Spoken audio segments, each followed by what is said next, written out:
Hello everyone, welcome to my YouTube channel. ഇന്ന് നമുക്കിവിടെ കൊഞ്ച് സ്ഥിരമായിട്ട് ഇപ്പോൾ കിട്ടുന്നതുകൊണ്ട് കൊഞ്ചിന്റെ വെറൈറ്റി കറികൾ ഇങ്ങനെ വെച്ച് പരീക്ഷിക്കുകയാണ്. അങ്ങനെ ഇന്നൊരു കൊഞ്ച് റോസ്റ്റ് റെസിപ്പിയാണ് ഞാൻ ചെയ്തത്. അപ്പോൾ അത് നിങ്ങൾക്കായിട്ടൊന്ന് ഷെയർ ചെയ്യാമെന്ന് കരുതി. അതിനായിട്ട് നമ്മൾ കൊഞ്ചിലേക്ക് നമ്മുടെ മുളക് പൊടി, മല്ലിപ്പൊടി, ഉപ്പ്, മസാലപ്പൊടി ഇവയെല്ലാം ചേർത്തൊന്ന് അരപ്പെല്ലാം പുരട്ടി വെച്ച് ഒരു 10 മിനിറ്റിന് ശേഷം അതൊന്ന് ഫ്രൈ ചെയ്തെടുക്കണം. ഫ്രൈ ചെയ്യുമ്പോൾ അത് ഡീപ് ഫ്രൈ ചെയ്യേണ്ട. ഡീപ് ഫ്രൈ ചെയ്താൽ കൊഞ്ചങ്ങ് റബ്ബർ പോലെയാവും. അതിനുശേഷം ഒരു ചട്ടിയിലേക്ക് എണ്ണയൊക്കെ ഒഴിച്ച് സവോള, ഇഞ്ചി വെളുത്തുള്ളി പേസ്റ്റ്, തക്കാളി, പച്ചമുളക്, കറിവേപ്പില ഇവയെല്ലാം നന്നായിട്ട് വഴറ്റിയെടുക്കണം. സവോള നല്ല ബ്രൗൺ നിറമാവണം കേട്ടോ, എന്നാലേ കൊഞ്ച് റോസ്റ്റിന്റെ നല്ല ടേസ്റ്റ് കൂടത്തോളും. അതിനുശേഷം നമുക്കിതിലേക്ക് മഞ്ഞൾപ്പൊടി, മല്ലിപ്പൊടി, മുളക് പൊടി ഇവയെല്ലാം ചേർത്ത് കൊടുക്കാം.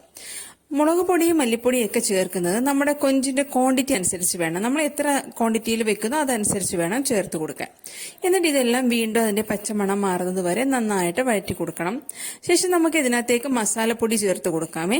ഇതെല്ലാം ചേർത്തിട്ട് നന്നായിട്ട് വഴറ്റിയെടുത്തതിന് ശേഷം നമുക്ക് ഇതിനകത്തേക്ക് കുറച്ച് വെള്ളം ചേർത്ത് കൊടുക്കാം. ഒരുപാട് വെള്ളം ചേർക്കണ്ട, കാരണം നമ്മൾ ഇതൊരു തിക്കായിട്ടുള്ളതാണ്. നമ്മൾ ഗ്രേവി അല്ല ഉദ്ദേശിക്കുന്നത്, ഇത് റോസ്റ്റ് ആണ്. അതുകൊണ്ട് കുറച്ച് വെള്ളം ചേർത്ത് തക്കാളി എല്ലാം അതിനകത്തൊന്ന് വേവാനായിട്ട് കുറച്ച് വെള്ളം ഒന്ന് ചേർത്ത് കൊടുത്ത് ആ വെള്ളം നന്നായിട്ട് തിളയ്ക്കുമ്പോഴേക്ക് അതിനകത്ത് കുറച്ച് ഉപ്പൊക്കെ ചേർത്ത് നമ്മൾ ഫ്രൈ ചെയ്ത് വെച്ച കൊഞ്ച് അതിലേക്ക് ഇട്ട് കൊടുക്കാം.